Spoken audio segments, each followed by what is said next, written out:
You know that feeling when you're about to invest in a camera for your live streams or church services and the options just blur together. I've been in that exact spot, scrolling through specs, watching endless review videos, and wondering if I'd end up with a piece of gear that sits on a shelf because it's too fiddly or just not sharp enough for the job. Link is in the description if you want to check the product details on Amazon. Let's break down the FoMaKo 4K 60 frames per second 20X Optical NDI PTZ camera and see if it actually clears the hurdles that keep most of us from hitting the buy button. First off, the biggest question people have is whether a PTZ pan-tilt zoom box like this can deliver broadcast-grade quality without a crew.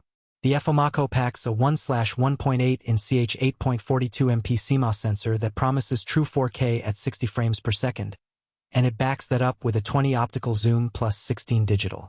In a real-world test at a local esports tournament, the optical zoom let us pull a tight shot of a player's face from the back of the arena without the image turning mushy.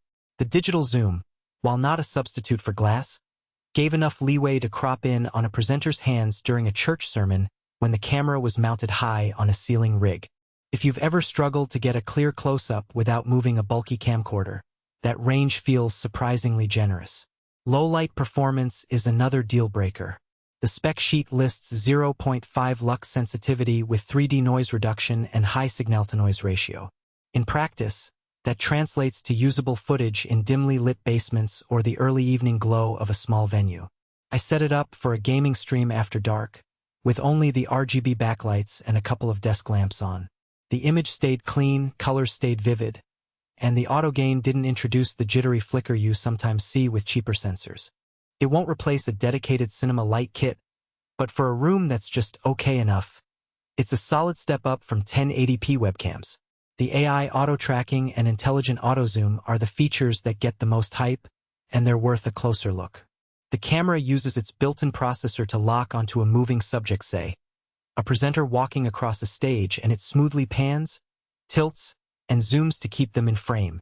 During a church service rehearsal, the pastor moved from the pulpit to the communion table, and the camera followed without any noticeable lag. The zoom adjusted subtly when he stepped closer to the lectern, keeping the framing tight but not jerky.